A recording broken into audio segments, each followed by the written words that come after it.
আসসালামু আলাইকুম এভরিওয়ান, কেমন আছেন আপনারা? আশা করি অনেক ভালো আছেন। তো আমাদের গণিতের আরো একটা নতুন ক্লাসে আপনাদের সকলকে স্বাগতম।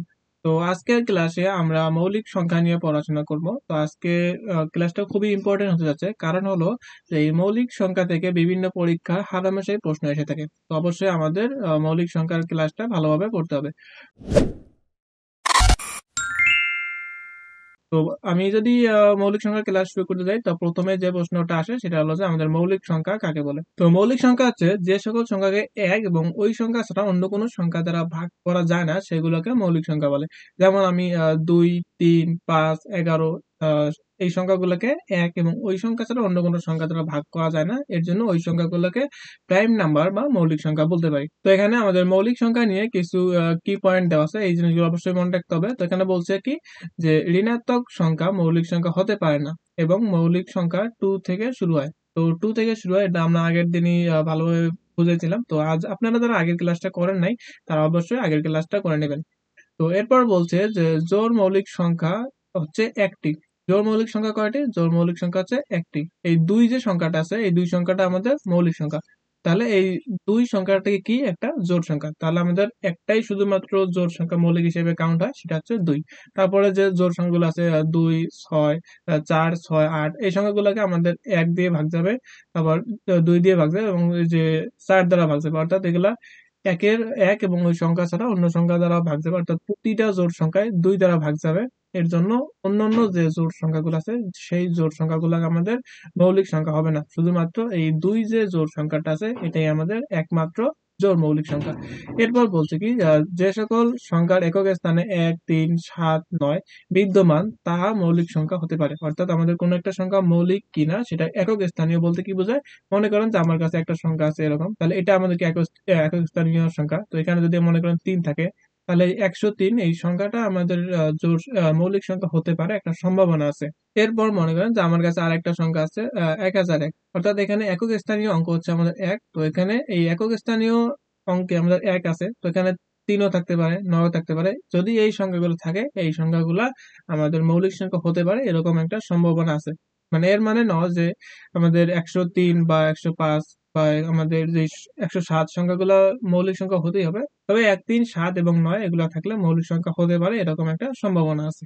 তো এখানে দেখেন যে এখানে 1 থেকে 100 পর্যন্ত মৌলিক সংখ্যার একটা তালিকা এখানে দেওয়া আছে। তো 1 থেকে 10 এর মধ্যে যে মৌলিক সংখ্যাগুলো আছে সেগুলো হচ্ছে 2, 3, 5 এবং 7। তারপর 11 থেকে 20 এর মধ্যে যে মৌলিক সংখ্যাগুলো আছে সেগুলো হচ্ছে 11, 13, 17 এবং 19। তো এরকম করে 1 থেকে 10 এর মধ্যে আমাদের মৌলিক সংখ্যা আছে 4টি। তারপর 11 থেকে 20 এর মধ্যে আছে আবার 4টি। তারপর 21 থেকে 30 এর মধ্যে দেওয়া আছে 2টি, আবার 31 থেকে 40 এর মধ্যে 2টি। তো এরকম করে 1 থেকে 100 এর মধ্যে কতটা মৌলিক সংখ্যা আছে সেগুলো আমাদের এখানে ভালোভাবে ডিনোট করে দেওয়া আছে।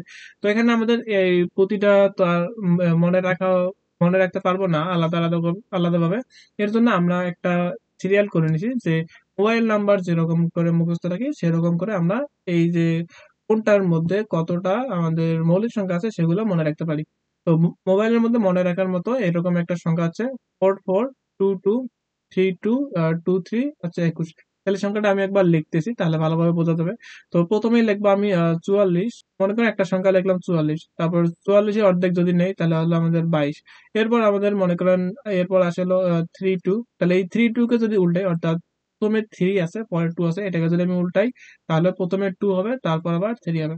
এরপর আমাদের 2 আর 1 হবে। অর্থাৎ এখান থেকে আমরা বুঝতে পারতেছি যে 0 থেকে 10 পর্যন্ত আমাদের 4টা মৌলিক সংখ্যা আছে। এরপর 11 থেকে আমাদের 20 এর পর্যন্ত আরো 4টা মৌলিক সংখ্যা আছে। এরপর 21 থেকে 30 এর মধ্যে 2টা, তারপর 31 থেকে 40 এর মধ্যে আরো 2টা, তারপর 41 থেকে 50 এর মধ্যে 3টা। তো এরকম করে আমাদের মৌলিক সংখ্যাগুলো দেওয়া আছে। তো আমরা যদি এই নাম্বারটা মুখস্থ রাখি যে 44, 22, 32, 23, 21, এই সংখ্যাটা যদি মনে রাখি যে 4422322321, এই সংখ্যাটা যদি আমরা মনে রাখি, অর্থাৎ মোবাইল নাম্বারের মতো করে যদি মনে রাখি, তাহলে আমাদের এখানকার যে মৌলিক সংখ্যা সম্পর্কিত যে প্রশ্নগুলো আছে সেই প্রশ্নগুলা সলিউশন করা খুবই ইজি হয়ে যাবে। তো অনেকেই আবার মনে করেন যে প্রশ্ন আসছে 1 থেকে 10, তাহলে খুঁজে খুঁজে বের করতে পারেন। তবে একটা প্রশ্ন যদি আসে যে 1 থেকে 90 পর্যন্ত, তো এখানে আমাদের খুঁজে খুঁজে বের করা অনেক টাইম সাপেক্ষ, তো এটা তো আমরা করতে পারবো না। এর জন্য আমাদের এই যে নাম্বারটা আছে এই নাম্বারটা অবশ্যই মুখস্থ রাখতে হবে। তারপর এখান থেকে আর একটা গুরুত্ব প্রশ্ন আসে যে 1 থেকে 100 পর্যন্ত মোট মৌলিক সংখ্যা হচ্ছে 25টি। অর্থাৎ এই যে আমাদের প্রথমে 4টি, তারপর 4টি, তারপর 2টি, তারপর 2টি, এই সবগুলো যদি আমরা যোগ করি তাহলে আমরা 25টা পাবো। অর্থাৎ 1 থেকে 100 পর্যন্ত মৌলিক সংখ্যা হচ্ছে 25টি। তো এরপর আসা যাক আমাদের 101 থেকে 200 পর্যন্ত মৌলিক সংখ্যার যে তালিকা সেটা। তাহলে 101 থেকে 110 এর মধ্যে মৌলিক সংখ্যা আছে 4টি, তারপর 111 থেকে 120 এর মধ্যে একটি। তো এরকম করে যে সংখ্যাগুলো আছে সেই সংখ্যাগুলো আমরা একটা মোবাইল নাম্বারের মতো মুখস্থ রাখতে পারি। সেটা হচ্ছে 4113122214। আমি এই সংখ্যাটা আরেকবার লিখতে যাচ্ছি যে 41131222, এরপর আসে হলো 14। অর্থাৎ আমাদের এই যে এখানে যে ইয়েটা দেখাইছিলাম এটা হলো 1 থেকে 100 এর মধ্যে যে মৌলিক সংখ্যার হিসাব, আর এটা হচ্ছে 101 থেকে 200 এর মধ্যে মৌলিক সংখ্যার হিসাব।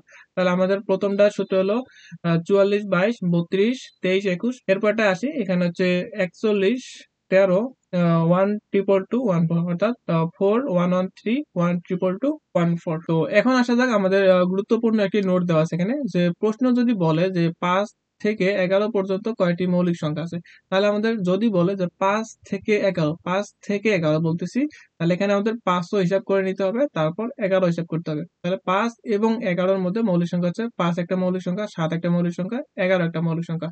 আর যদি বলে থাকে যে 5 থেকে 11 এর মধ্যে কয়টি মৌলিক সংখ্যা আছে, একটা হচ্ছে থেকে 5 থেকে 11, আর একটা হচ্ছে 5 থেকে 11 এর মধ্যে, একটা হচ্ছে মধ্যে আর একটা হচ্ছে থেকে। যদি বলে যে 5 থেকে 11 এর মধ্যে কয়টি মৌলিক সংখ্যা আছে, তাহলে আমাদের 5 হিসাব করা যাবে না, তাহলে 6 থেকে শুরু করে 11 হিসাব করা যাবে না, 10, অর্থাৎ 6 থেকে 10 এর মধ্যে কয়টি মৌলিক সংখ্যা আছে সেটা নিতে হবে। তো 6 থেকে 10 এর মধ্যে আমাদের মৌলিক সংখ্যা আছে কয়টা, শুধুমাত্র 7 আছে। তাহলে 6 থেকে 10 এর মধ্যে মৌলিক সংখ্যা আছে একটি, অর্থাৎ 7। তো এখন আসা যাক আমাদের আজকের ক্লাস এবং আগের ক্লাসে যা শিখছিলাম তার প্রতিফলন, যে আমরা কতটুকু শিখতে পারছি আর পরীক্ষায় যদি আসে তাহলে আমরা কতটুকুই অ্যান্সার করতে পারবো। তো প্রথমে আসি যে বলছে যে কোনটি মৌলিক সংখ্যা। অর্থাৎ এখান থেকে আমরা যে সংখ্যাগুলোকে দেখবো, যে যে সংখ্যাকে এক এবং ওই সংখ্যা ছাড়া অন্য কোনো সংখ্যা ছাড়া ভাগ দেওয়া যায় না এটাকে আমরা মৌলিক সংখ্যা বলবো। তো এখানে 13 যে সংখ্যাটা আছে এটাকে 1 এবং 13 ছাড়া অন্য কোনো সংখ্যা দ্বারা ভাগ করা যাবে না। এর জন্য 13কে আমরা মৌলিক সংখ্যা বলতে পারি। তারপর এখানে 12 আছে, হ্যাঁ, 12কে আমরা 1 দিয়ে ভাগ দিতে পারি, 2 দিয়ে ভাগ দিতে পারি, 3 দ্বারা ভাগ দিতে পারি, 4 দ্বারা ভাগ দিতে পারি। এর জন্য 12 আমাদের মৌলিক সংখ্যা না। অর্থাৎ এই যে আমাদের এখানে 14 আছে, 15 আছে, এগুলোকে আমরা অন্য অন্য সংখ্যা দ্বারা ভাগ দিতে পারবো, কিন্তু 13কে শুধুমাত্র 1 এবং 13 ছাড়া অন্য কোনো সংখ্যা দ্বারা ভাগ দিতে পারবো না। এর জন্য 13কে আমরা মৌলিক সংখ্যা বলতে পারি। এরপর 2 নম্বর বলছে নিচের কোনটি মৌলিক সংখ্যা। তো এখানে 43 আছে, 43কে 43 এবং অন্য কোনো সংখ্যা ছাড়া ভাগ দেওয়া যায় না। এরপর বলছে কি যে নিচের কোনটি মৌলিক সংখ্যা। তো এখানেও আমরা দেখতে পারি যে 49 যে সংখ্যাটা আছে সেটা হচ্ছে মৌলিক সংখ্যা, কারণ এটাকে 49 এবং অন্য কোনো সংখ্যা ছাড়া ভাগ দেওয়া যায় না। এরপর বলছে যে কোনটি মৌলিক সংখ্যা নয়। তো 23কে শুধুমাত্র 23 এবং অন্য কোনো সংখ্যা দ্বারা ভাগ দেওয়া যায় না, এর জন্য এটা মৌলিক সংখ্যা। 21 আছে, 21কে আমরা অন্য কোনো সংখ্যা দ্বারা ভাগ দিতে পারি, যেমন 3 দ্বারা ভাগ দিতে পারি, 3 7 21, তাহলে 3 দ্বারা ভাগ দিতে পারি, 1 দ্বারা ভাগ দিতে পারি, 7 দ্বারা ভাগ দিতে পারি এবং 21 দ্বারা ভাগ দিতে পারি। এর জন্য 21 আমাদের মৌলিক সংখ্যা নয়। তাহলে এখানে প্রশ্ন বলছে যে কোনটি মৌলিক সংখ্যা নয়, তাহলে আমাদের অ্যান্সার হবে 21, অর্থাৎ 21 মৌলিক সংখ্যা নয়। এরপর বলছে যে জোড় মৌলিক সংখ্যা কয়টি। তো আমরা একটু আগে পড়লাম যে জোড় মৌলিক সংখ্যা শুধুমাত্র একটি, এটা হচ্ছে 2। তাহলে এখানে আমাদের প্রশ্নের অ্যান্সার হবে একটি। আর যদি বলে যে জোড় মৌলিক সংখ্যা কোনটি, তাহলে জোড় মৌলিক সংখ্যা হবে 2। এরপর বলছে যে 1 থেকে 10 পর্যন্ত সংখ্যার মধ্যে মৌলিক সংখ্যা কয়টি। তো আমরা 1 থেকে 100 এর মধ্যে যে ইয়েটা পড়ছিলাম সেটা হচ্ছে 4 4 2 2 3 2, তারপর 2 3, তারপর হচ্ছে 2 1। তাহলে এখানে 1 থেকে 10 যদি বলছে, তাহলে প্রথম যে সংখ্যাটা সেটা হচ্ছে আমাদের 1 থেকে 10 এর জন্য, তাহলে 1 থেকে 10 এর জন্য আমাদের 4টা মৌলিক সংখ্যা আছে, তাহলে অ্যান্সার হবে 4। এরপর বলছে যে 1 থেকে 20 পর্যন্ত কয়টি মৌলিক সংখ্যা। তো আমরা এখানে 1 থেকে 10 এর মধ্যে পাইছিলাম 4, তারপর আবার 11 থেকে 20 এর মধ্যে আবার 4, তাহলে এই 4 আর এই 4 যদি যোগ করি তাহলে হচ্ছে 8।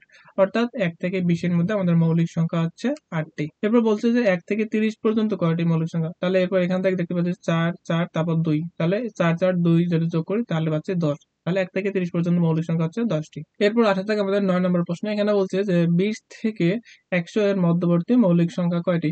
তাহলে প্রথমটা হচ্ছে 1 থেকে 10 আর তারপরটা হচ্ছে 10 থেকে 20, তাহলে এই দুটো আমাদের হিসাব করা যাবে না, তাহলে এই দুটো বাদ।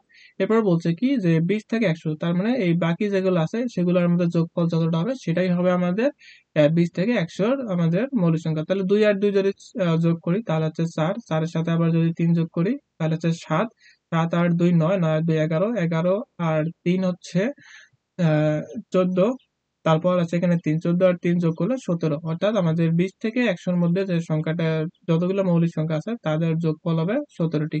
এরপর বলছে কি যে 50 এর চেয়ে ছোট মৌলিক সংখ্যা কয়টি? তাহলে 50 বলতে এখানে আমাদের আছে কি 1 থেকে 10, 10 থেকে 20, তারপর 20 থেকে 30, 30 থেকে 40, তারপর 40 থেকে 50, অর্থাৎ এই আমাদের 0 থেকে 50 এর মধ্যে কতটা মৌলিক সংখ্যা সেটাই আমাদের নির্ণয় করতে হবে। আর যদি যোগ করি 4 আর 4 যোগ করলে 8, 8 আর 4 যোগ করলে 12, 12 আর 3 যদি যোগ করি তাহলে হচ্ছে 15। তাহলে 50 এর চেয়ে ছোট মৌলিক সংখ্যা হচ্ছে 15টি। তো এরপর আমাদের এখানে বলছে যে 11 নম্বর প্রশ্নে যে 2 এবং 32 এর মধ্যে কয়টি মৌলিক সংখ্যা আছে? তো এখানে বলছে মধ্যে, তাহলে আমাদের মৌলিক সংখ্যা হিসাব করতে হবে 3 থেকে 31 পর্যন্ত। আর এই যে আমাদের 2 এবং 32 এর মধ্যে মধ্যে যেহেতু বলছে এর জন্য 2ও বাদ দিতে হবে এবং 32ও বাদ দিতে হবে। তাহলে আমাদের 3 থেকে 31 এর মধ্যে মৌলিক সংখ্যা কতটা সেটা হিসাব করতে হবে। আমরা জানি যে 1 থেকে 10 এর মধ্যে মৌলিক সংখ্যা হচ্ছে 4টি, কিন্তু এই যে 2ও তো একটা মৌলিক সংখ্যা ছিল ওই 4টার মধ্যে, যেহেতু আমাদের 2 কাউন্ট করা যাবে না তখন, তাহলে এখানে আমাদের মৌলিক সংখ্যা থাকবে হলো 3টি। তারপর আমাদের 11 থেকে 20 এর মধ্যে 4টি, ওটা ঠিকই থাকবে। তারপর আমাদের 21 থেকে 30 এর মধ্যে আছে 2টি সংখ্যা, তাহলে এটাও ঠিক থাকবে। তারপর 30 এর পর আমাদের 31, এটাও একটা মৌলিক সংখ্যা। তারপর এখানে আমাদের এই 2 এর জায়গায় কয়টা নিতে হবে? একটা নিতে হবে, কারণ 31 এখানে একটাই মৌলিক সংখ্যা। তাহলে এখানে 3টা, এখানে 4টা, তাহলে 7টা, 7টা আর 2টা 9টা, 9টা আর একটা যোগ করলে 10টা। তাহলে আমাদের অ্যান্সার হবে 10টি, অর্থাৎ 2 থেকে 32 এর মধ্যে মৌলিক সংখ্যা হচ্ছে 10টি। এরপর বলছে যে 25 থেকে 55 এর মধ্যে মৌলিক সংখ্যা কয়টি? তো আমরা দেখি যে এখান থেকে আমাদের 10, 1 থেকে 10 তো এটা আমাদের হিসাব করার দরকার নেই, আমাদের লাগবে কত? 25 থেকে 55। তারপর 1 থেকে 20, 11 থেকে 20, তাহলে এটা আমাদের হিসাব করার দরকার নাই। এরপর আসা যাক আমাদের 21 থেকে 30 এর মধ্যে মৌলিক সংখ্যা হচ্ছে 2টি, একটা হচ্ছে 23 আর একটা হচ্ছে 29। কিন্তু 23 হলো কি 25 এর চেয়ে ছোট, তাহলে 23 তো আমাদের হিসাব করা যাবে না। তাহলে এই 25 থেকে 30 এর মধ্যে আমাদের মৌলিক সংখ্যা থাকে শুধুমাত্র 29, তাহলে এখানে থাকতেছে আমাদের একটা। এরপর আমাদের 30 থেকে 40 এর মধ্যে থাকতেছে কয়টা? 2টা। তারপর 40 থেকে 50 এর মধ্যে থাকতেছে কয়টা? 40 থেকে 50 এর মধ্যে থাকতেছে হলো 3টা। এরপর আমাদের 55 থেকে 50 থেকে 55 এর মধ্যে আমাদের এখানে মৌলিক সংখ্যা থাকতেছে শুধুমাত্র একটা, অর্থাৎ 53। তারপরে এই 2 এর মধ্যে এখানে আসবে কয়টা? একটা। আবার বলতেছি এখান থেকে যে আমাদের আমি যদি এভাবে হিসাব করি যে আমি প্রথমে 30 থেকে 50 এর মধ্যে আমি হিসাব করব, তাহলে 30 থেকে 50 এর মধ্যে আমাদের আছে কয়টা? এই যে এটা হলো আমাদের 30 থেকে 40 এর মধ্যে 2টা, 40 থেকে 50 এর মধ্যে 2টা, অর্থাৎ এখানে আছে হলো 5টা। এরপর আমাদের আহ 25 থেকে 30 এর মধ্যে একটা শুধু আছে, সেটা হলো 29, তাহলে এখানে থাকবে একটা। এরপর আমাদের 50 থেকে 55 এর মধ্যে এখানে আমাদের 53, এটা হলো একটা মৌলিক সংখ্যা, সেখানে থাকতেছে একটা। তাহলে এই 3 আর 2 যোগ করলে 5, তারপর 29 যেহেতু আছে ওখানে একটা, তাহলে ওখানে একটা 4, 6টা, 6টা আর একটা 7টা, তাহলে মোট যে সংখ্যা আছে সেখানে হলো 7টা। এরপর আসা যাক আমাদের 13 নম্বর প্রশ্নে। এখানে বলছে যে 43 থেকে 60 পর্যন্ত মৌলিক সংখ্যা কয়টি? তো আমরা প্রথমে একটা কাজ করতে পারি যে 43 থেকে 50 এর মধ্যে কতটা আছে সেটা হিসাব করতে পারি। তারপর 50 থেকে আমাদের 60 এর মধ্যে কতটা আছে সেটা হিসাব করতে পারি।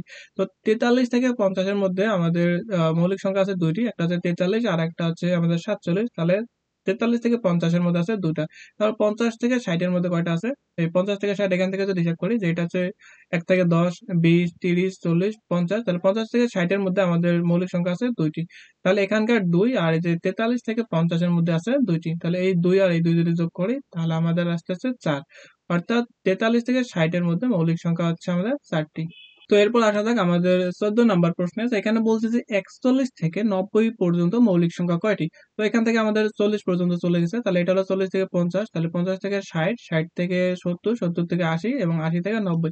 অর্থাৎ এই যে আমাদের এই জায়গায় 5টা সংখ্যা আছে, এই 5টা সংখ্যা যোগ করলে আমাদের 41 থেকে 90 পর্যন্ত মৌলিক সংখ্যা হিসাব পাবো। তাহলে 3 আর 2 যোগ করলে 5, 5 আর 2 7, 7 আর 3 যোগ করলে 10, 10 আর 2 যদি যোগ করি 12, অর্থাৎ 41 থেকে 90 এর মধ্যে আমাদের মৌলিক সংখ্যা আছে 12টি। এরপর আসা যাক 15 নম্বরে। এখানে বলছে যে 70 থেকে 80 এর মধ্যে মৌলিক সংখ্যা কতটি? তো এখান থেকে দেখতে পারতেছি আমাদের 70 থেকে 80 এর মৌলিক সংখ্যা হচ্ছে, এটা আমাদের 10, 20, 30, 40, 50, 60, 70। তাহলে 70 থেকে 80 এর মধ্যে মৌলিক সংখ্যা আছে আমাদের 3টি। তো আজকের ক্লাস এতটুকুই। যদি ক্লাস ভালো লেগে থাকে তাহলে অবশ্যই লাইক করে দিবেন এবং পরবর্তী ক্লাসের জন্য অপেক্ষা করতে থাকেন। ততক্ষণ পর্যন্ত আল্লাহ হাফেজ।